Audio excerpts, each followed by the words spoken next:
All right. So we will go ahead and get started.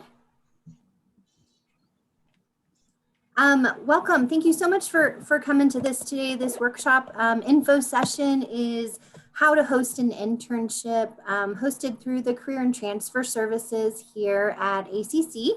I am Keisha Bogus.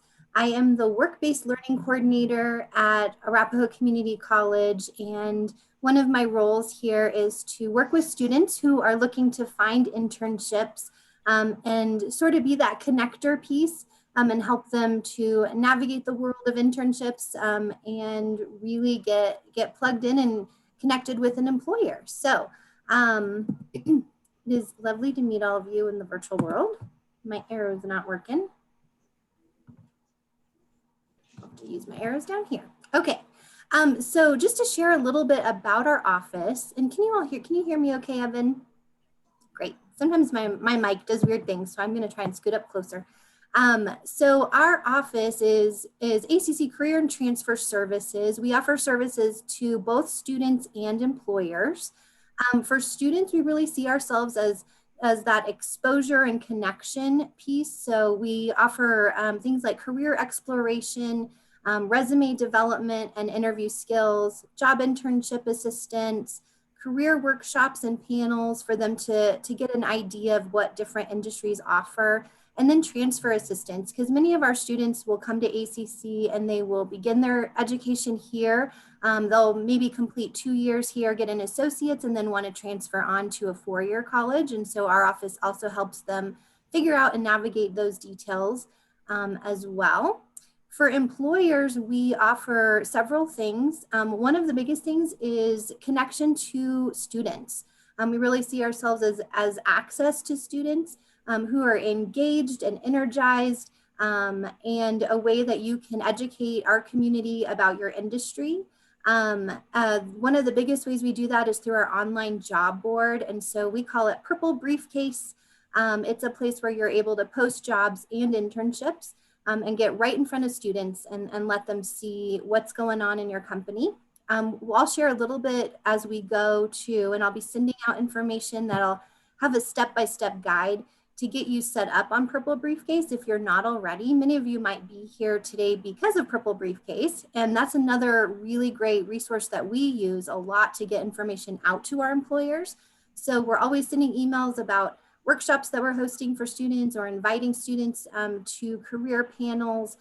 Evan, who's going to share a little bit, who works in our office, works a lot with employers and setting up those career panels and industry panels. So real quick, when you posted the job with ACC. I'm sorry?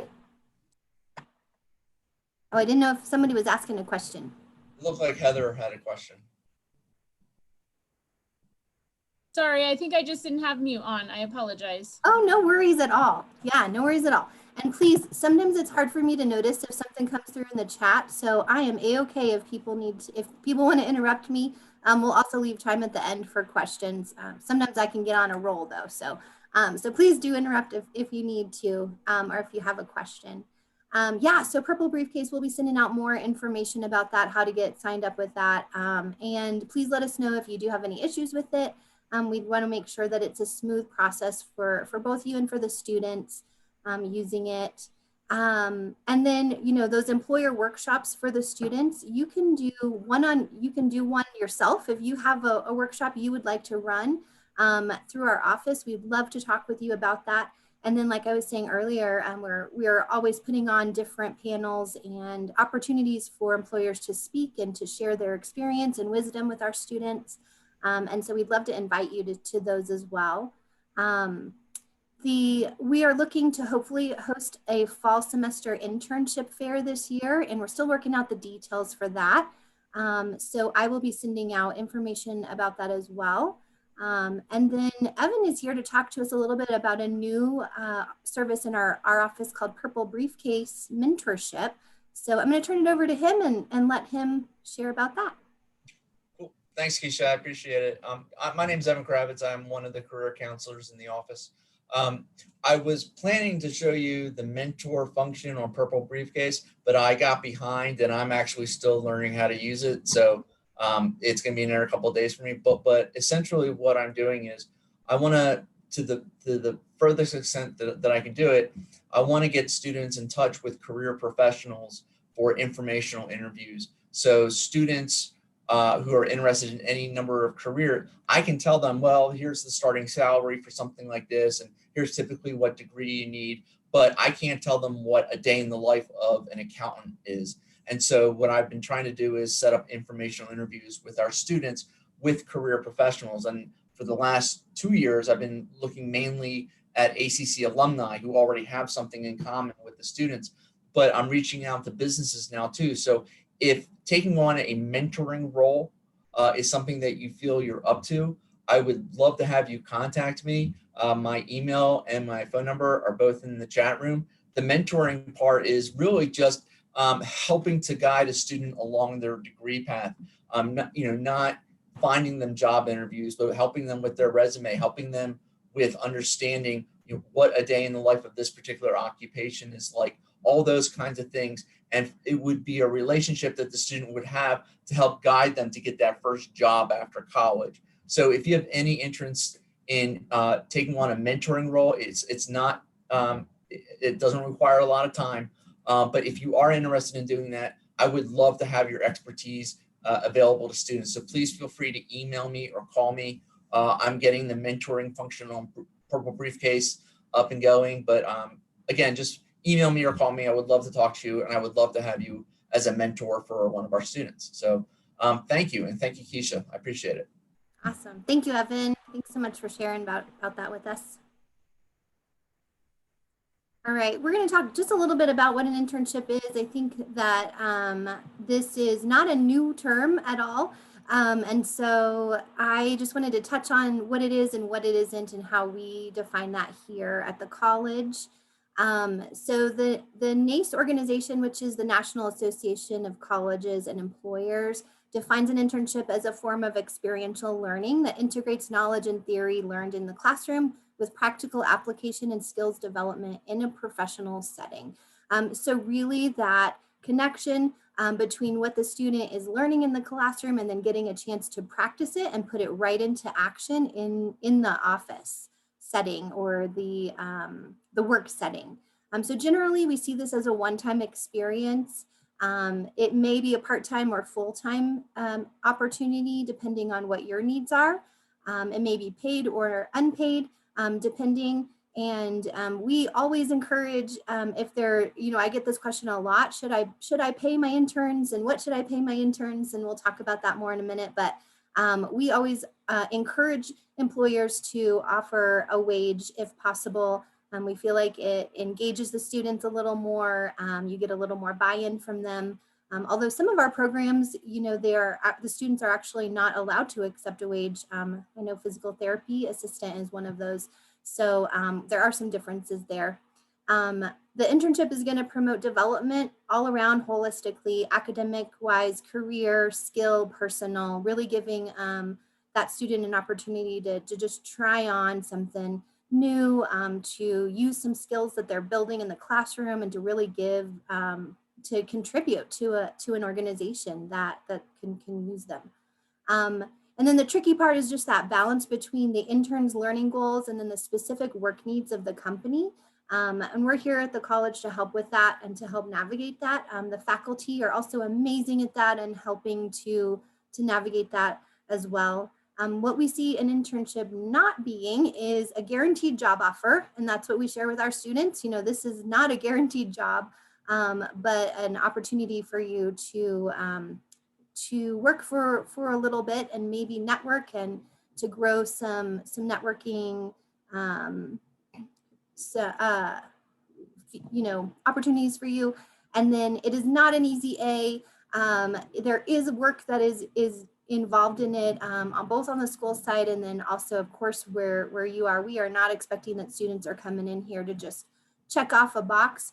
It's really designed to go with the specific program, which is why we're also looking to make sure that they get fit with an industry and in a company that is within their program as well and meets those learning objectives.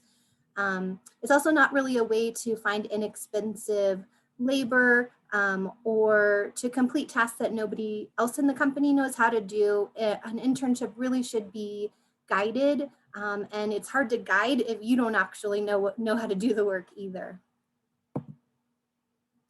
So why host an intern then? What do you get out of it? Really, there's a lot of great benefits that companies can get out of hosting interns.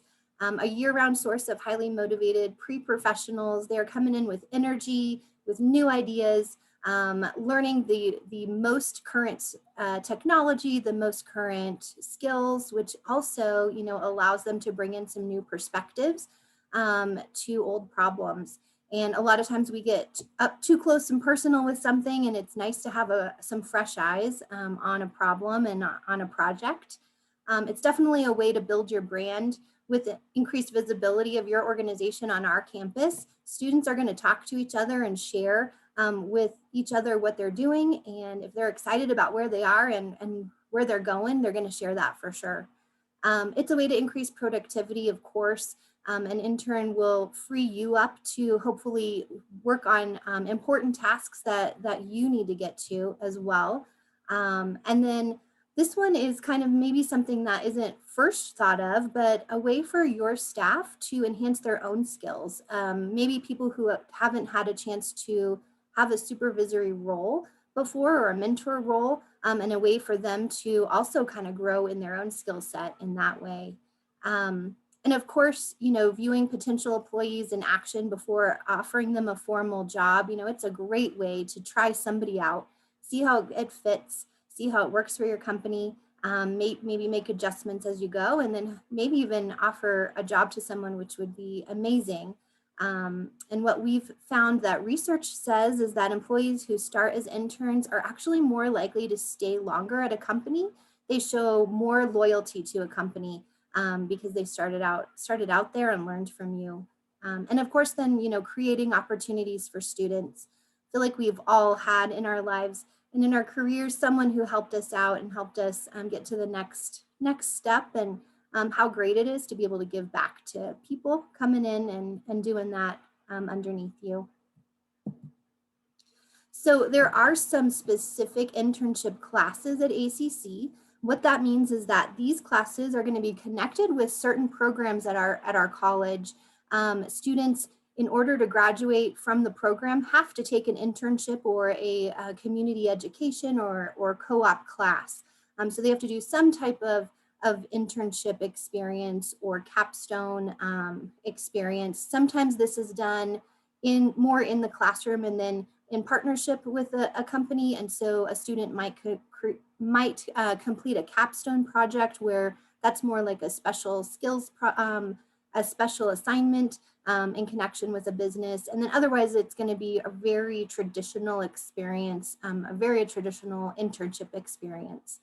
So these are some of the internship classes that we have here at ACC. If you don't see your industry up here, that is okay, because we also are always talking with students who are interested in internship experiences to further their education and to boost their resume, to give them a chance to try things out. And so if you aren't seeing your program listed here, it doesn't mean that there is not a student interested in your internship at all. These are just the classes that have that component as a requirement. And so the next thing we're going to talk about then is actually going to be what goes into the requirements for these specific internship classes, because these internship classes are going to have a little more general requirement to them. And these that I have listed out here, we'll go through them. These are going to be the general requirements. Some programs have more specialized or specific things to them. So we can answer those questions at the end. And if we don't have the answers, what we like to do a lot of times is go straight to the source, and we'll get you to the faculty to answer some better specific questions. But in general, so the class requirements are going to be 135 hours is what a student will need to complete by the end of their internship in order for graduation from that class.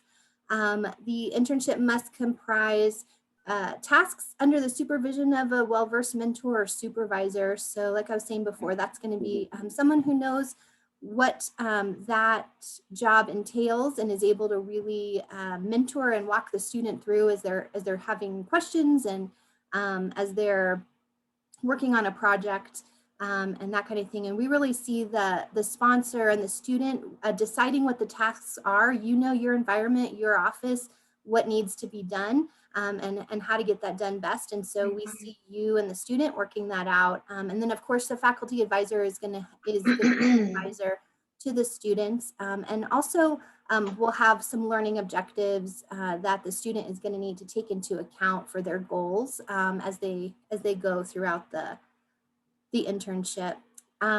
So, you know, we are expecting that there would be a supervising sponsor in charge, but of course we understand that a lot of the work is going to get done in different departments with different people, and they'll be working under supervision of other people in the company. And we, you know, that is totally okay and should probably happen and gives them more exposure anyway, and is a great way for them to understand how to work well with others and to work under different types of supervisors as well. But we would really prefer if there was one specific supervising sponsor who would act as that mentor. So the internship is going to be completed in the context of an ACC class. So they do sign up and register and pay for a class, an internship class. But for the most part, there's not going to be a lot of class work that's assigned in the class, because we really want the student to be focusing on their internship and the work that you have for them to do. So there will be some documentation that is required, and I've listed some examples here. So, you know, the sponsor agreement is going to probably be that first form that you both fill out. And then there will be some reflection papers, some progress reports that the student is going to fill out, maybe some journal entries depending on the class. And then we will ask that supervising sponsor to fill out some evaluations as throughout the internship as well. Those evaluations are going to be very useful for our faculty and how they grade, because you're the one that is seeing them every day and how they are progressing and how they, you know, what they need help with. And so we really are going to lean on you for that information. For the most part, the internship should be completed in one semester, and that also kind of varies within different programs, but that is the general idea, is that it would be completed within that one semester, all 135 hours. We do at most times allow students to begin the internship at any time, as long as the prerequisites or those required courses are met, and that they're registered, you know, for that internship class. I'm going to pause for a second because I really do start talking and get going. We're doing okay? Okay, I'm going to keep going. So some roles and responsibilities, and then I'm going to turn it over and you're going to get an opportunity to hear from a couple of our faculty at the college. So we see the intern as the person who is pursuing the internship or the cooperative education. That is the person who is going to be doing the work for you. So they will be following that predetermined schedule and hopefully also completing those learning objectives and goals. The employer is going to be the work sponsor, providing that work site and the professional expertise for the internship. The supervisor is going to designate a member of your company who will work and guide that student throughout their tasks and what is being asked of them, and then evaluate, as we were just talking about, and give them some helps along the way and some encouragement and what they can be doing better, and all of that kind of thing. The faculty is really going to act as an advisor for the students and building those learning objectives, as well as providing guidance for the students as they navigate that work world. They may also choose to do an on-site visit with you all, and then they'll be, of course, grading and giving them that final grade. And then I am the work-based learning coordinator. My role is really to just be a resource for students when looking for internships. I really view myself as a connector, so connecting employers, students, and being a liaison as I'm able to between faculty and employers as well. Just getting you connected all around at the college is my goal.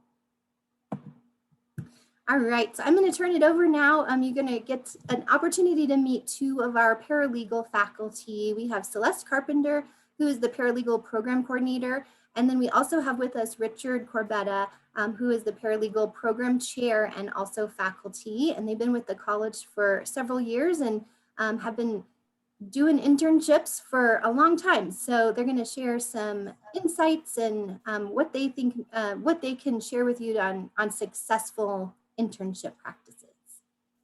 I'll turn it over. Okay, well, hello. Thank you, Keisha, Evan. Thanks for inviting us, and thank you all for coming today and taking an interest in ACC and our students. We really appreciate that.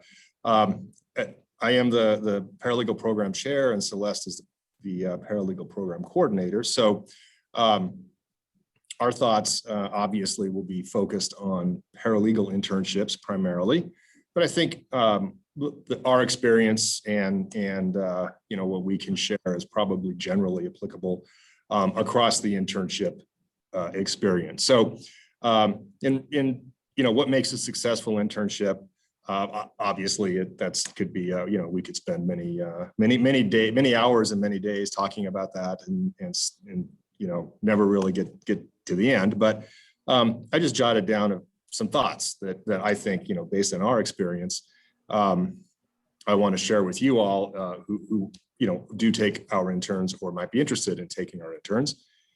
And the first one is just the willingness to be a sponsor, just the willingness to take on an intern is really critical to this whole experience. And I don't mean that to be flippant, you know, just so long as you're willing to take on an intern, that's the most important thing. But you know, the intern experience doesn't work unless we have employers and mentors like you who are willing to take on interns. And you know, what we encourage you know, our students to do, and by the way, our students at least are required to find their own internship. We certainly work with them and help them, and Keisha and her office and Sherry Culver is on. You know, we work closely together and we'll help students as much as we can, but ultimately it's up to the students to locate and secure an internship, right? We don't do placement. And, you know, one of the things we encourage our students to you know, talk to employers, maybe who haven't had interns, and, you know, are you willing to take on an intern? And have you thought about some of the advantages of taking on an intern? And so we encourage our students to have that discussion. And in many cases, that does lead to internship experience. So I think just the fact that you're here and you're willing to take on interns and interested in this process is the majority of what makes a successful internship. I really do. Once you have an intern, one of the things that we tell our students, advocate for yourself, aim high. Right, try and get the best internship you can, and try and get the best internship experience that you can, and you know, work with your employer or your sponsor. Let them know what you're interested in, what you might want to do. You know, don't be shy to advocate for yourself. I'd like to try this, or this looks interesting. Can I help? And from the intern side, you know, what I would suggest is, you have these students who are there. It's really a no risk, you know, it's a short term, no risks situation. And be willing to give students opportunity to try things, right? To challenge themselves. You know, maybe to take on, obviously, you know, not to take on responsibility that in a way that would jeopardize your business at all, but to help others who are working on big projects and significant projects or significant, you know, have significant action items, and let the intern get involved in these sort of high level challenging experiences, right? So for our experience on the legal side, if for example, an intern is in a law firm and they're getting ready to go to trial, to let the intern help participate in the trial preparation and actually go watch the trial or parts of the trial. Those are the kind of fantastic learning experiences that really make internships work on both sides. So be willing to think big and give your student interns opportunity to be challenged, right? Take on challenge and be challenged. The other side of that, though, I would say is, I think it's important in an internship that some of the internship should include some routine sort of, mundane things, because that's what the world of work is, and that's okay. And it's important, as Evan was saying, to learn about what it's like to participate in, to work in this environment and in this field. The student really should see the whole picture. And so, sometimes it's going to depositions and trial and, watching client preparation or helping, prepare a brief to the court or something. But sometimes it is answering the telephone, or filling the pop machine, or, making coffee. And that's okay, right? That's part of the work experience. And that should be not all, but a part of the internship experience. I always tell my students, I was a, partner in a 17th Street law firm, and guess what? Sometimes I made coffee, and sometimes I fixed the copy machine, and sometimes I filled the pop machine, and that's just part of work. And so I think it's not just try to give the student challenge and big opportunity, but also some of the internship should be kind of the routine day-to-day stuff that makes the office work, and probably frankly helps you along the way, right? As Keisha would say, we want the interns to help your office as well. And then I think the last thing I want to say, in this particular, or for this discussion, is be willing to give feedback, and meaningful feedback. And so our students are required, part of the internship, one of the requirements is a sponsor evaluation, a written evaluation that the sponsor shares with the student at the end of the internship, and then the student submits to us so we can review. But in addition to that, any feedback you can give along the way, constructive criticism is important. Suggestions of how to do better. Positive feedback is great. It helps elevate confidence and motivate students. So I would just say, be willing to give feedback along the way. And related to that, and finally, I think maybe some employers or some individuals might be a little wary of taking on an intern, thinking, I don't really want a student shadowing me around for 135 hours. I don't want a person just following me, my whole day. What we tell our interns is, likely you're going to work with a lot of people, and that's great. So the more individuals within your organization the student can work for is great, even if you are the sponsor. Working with multiple individuals and getting feedback from lots of individuals, and working on projects for multiple individuals is, one, I think hopefully, and in our experience, helps the firm or the organization, but certainly helps the student. So think about it in terms of feedback, not just from you, but as many people in the organization as you can meaningfully get involved. So again, of course I could go on, but I think those are sort of if I just had to say the top 2 or 3 things that I would like our intern sponsors to think about, those are them. And finally, to wrap up, will tell you that based on our experience, the internship, which is a required class, right? It's a required class, and our students have to do an internship in order to graduate. Some are intimidated by that, some are really excited by it, but either way, they have to do it. The experience is, over the years, universally very, very successful. The vast majority of feedback that we get from our sponsors is positive, not perfect, but positive to extremely positive, and same with our students. So, Celeste and I can tell you from years and years of experience across hundreds of students, across hundreds of organizations, the internship experience, it has been and is a very, very positive thing, both for the students and the organization. So to wrap up where I started, thanks for considering being an intern sponsor. We really appreciate it. And if there's anything we can do to help you along the way, let us know. So thanks, Keisha. Thanks for giving me a few minutes. And I'm happy to answer any questions, but I want to give the meeting back to Keisha. Thank you so much, Richard. That was so good. That was also such good insights. And Celeste, do you want to share a little bit with us? Yeah, just a little bit. I'm a graduate of the program, and when I was going through through the paralegal program, I was so scared to do an internship. I didn't know what I was getting myself into. So I really want to applaud Keisha and Sherry for putting this together for our students, not just paralegal students, but students in general. Because if you can remember when you started out in your career, you didn't know what you were getting yourself into.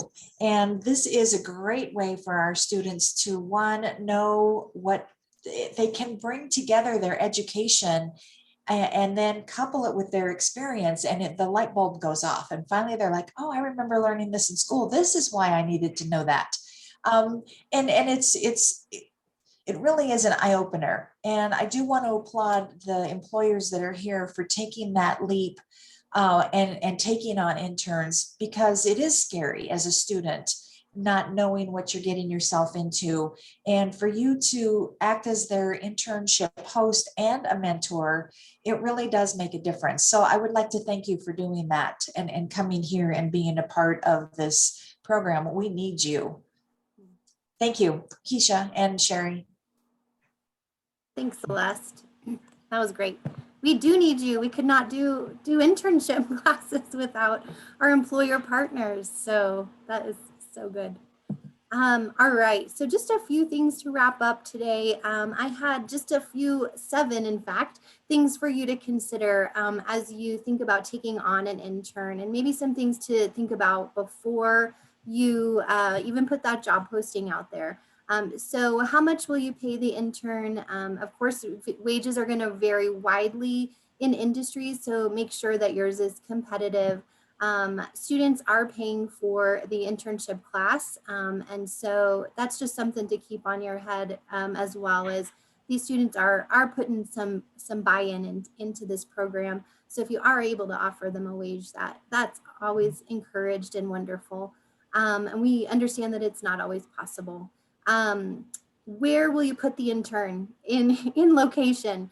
Is there adequate workspace? Will they be remote, virtual, some or part of the time or all of the time? And how will that look? Now our world is just changing, and so that looks different as well. What sort of academic background and experience do you want in an intern? So go ahead and decide on those standards of quality beforehand. Who will have that primary responsibility for the intern, a mentor or a supervisor, and who you're going to assign for that. What will the intern be doing? And being as specific as possible is only going to set you ahead so that you're not having to, in your days, create work or come up with work. Thinking about that ahead of time will really only aid in your productivity and being able to free you up to do the work that you need to do as well. Do you want to plan a program beyond the work you give your interns? So this is really in line with what Richard was sharing with us too. Are there any things that you want them to just observe and to go out and be in the field and participating in that way? Or are there any special trainings, social events, performance reviews that you're going to want to do with them? Again, they're a walking advertisement for your company. So just remembering that their experience will spread however their experience goes. And then assigning that mentor or supervisor, someone from the department who's going to oversee them. And if that person hasn't mentored or supervised before, possibly they will also need some training or some guidance in that as well. So something to just be thinking about. Your next steps. So I really see three main next steps for you. There's probably more, but if you have not already, go ahead and create an account on Purple Briefcase, and I will be sending out an email with instructions for that, so that you're ready to post jobs and also just receive any events and workshops and notifications from our office that you could participate in. Post your internship opportunity. And then if you would, go ahead and notify me after you have posted it, because what I will do for you is I will give your post an added boost, just like those Facebook ads you can buy, those boosts. I want to do that for you. So if you let me know that you've posted a job or an internship, I can send that out then directly to the students who are the most specific target for your ad, and get you, right in front of their faces is my goal. And then if you'd like to, you can schedule a short call with me to learn more about the specifics that go into the program connected to your industry. And also I'd love to get you connected with the faculty over here at the college as well, and get you, just help you with your networking on site over here at the college. So that is what I have for you all today. Thank you so much for joining. I would love to answer questions. I think Celeste and Richard are still here. Sherry Culver is the Director of Career and Transfer Services, and she's also on the call. So we've got some great people to answer questions for you today.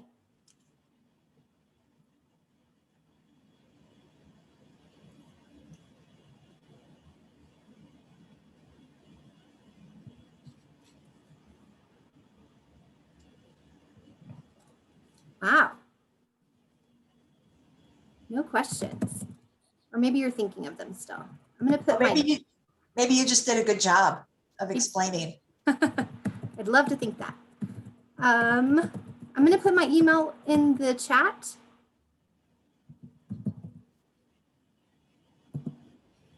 If you'd like to grab that.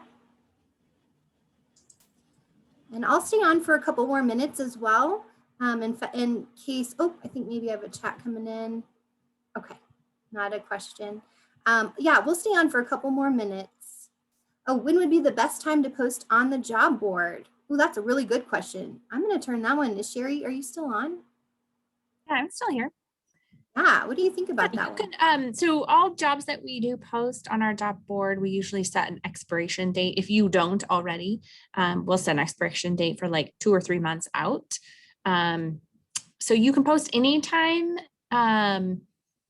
And then we can, if you want us to get it out to the students, probably the easiest, the best time that we can get it out to the students will be kind of in August or at the beginning of the semester. Although, yeah, we're promoting that job board all over the place as much as we can now. And we just got it, actually a link to it on our learning management system we call Desire to Learn. So any students taking summer school class kind of get information about it. So really any time is a good time, and we can do a little more targeted outreach to students for your specific industry at the start of the semester. So and I would say for internships specifically, maybe a little bit ahead of when you're wanting the intern to start. So interns right now or students right now are thinking about their fall internships. And then in the fall, they'll start thinking, about they're going to be taking that class in the spring. And so where is that internship going to be? So earlier is probably better for interns as well, so that they can get those 135 hours in completed in that semester too. This is Heather. I have a question. We have a job posting up, and I'm thinking about putting an intern posting up as well. Do you need to refresh those? Is it like a Craigslist ad where it goes to the bottom and then you need to refresh them? I don't think you have to refresh them. I need to double check actually though with our third-party vendor that works the board for us. We're usually encouraging students to to sort it by industry, in which case there's usually not that many in specific pathways at ACC, maybe up to 10 that they can look through all of them. But I think there's different ways. Like Keisha said, if you want, you can ask her to kind of give it a little bit more of a boost, so it does kind of come up first. I think that boost side we have to do on our side of the house, on the admin side.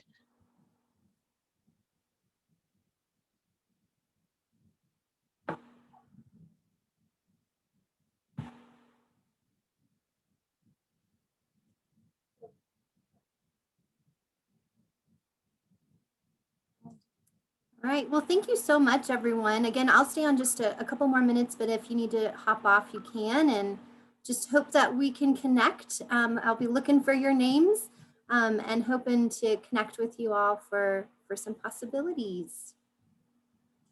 Thank you for doing this. Thanks, Celeste. Yep. Thank you so much, Celeste and Richard, for Thank you. Thank you all. your Yeah, insight thank you I for being couldn't here. give. That's wonderful. Yeah, we look forward to connecting with you all. Thank you, Keisha, for putting on a great